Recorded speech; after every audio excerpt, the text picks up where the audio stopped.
चलो सिलेक्शन हो गई तुम्हारी। कोई खुशी नहीं है? कौन है भाई तू? सिलेक्शन हो गई आपकी। सिलेक्शन मुझे नहीं समझ आ रहा कि मेरी सिलेक्शन हो गई होगी। आपको खुद लगता है सिलेक्शन नहीं होनी चाहिए ना आपकी? मुझे नहीं लग रहा कि मेरी सिलेक्शन हो गई कैसा है। इंसान है यार, खुद ही लग रहा है तेरी सिलेक्शन नहीं होनी चाहिए।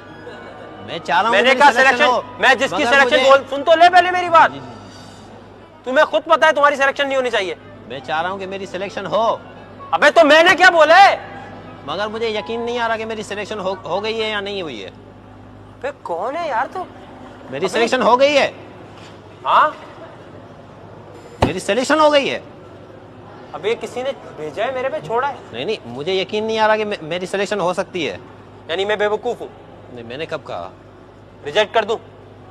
रिजेक्ट मैं नहीं चाहता कि मैं रिजेक्ट हूँ। तो क्या चाहता है भाई? मैं सिलेक्शन तो चाहता हूँ। सिलेक्शन बोली तो है। हो गई है। तो कब और कैसे करूं? Oh my God, oh my God.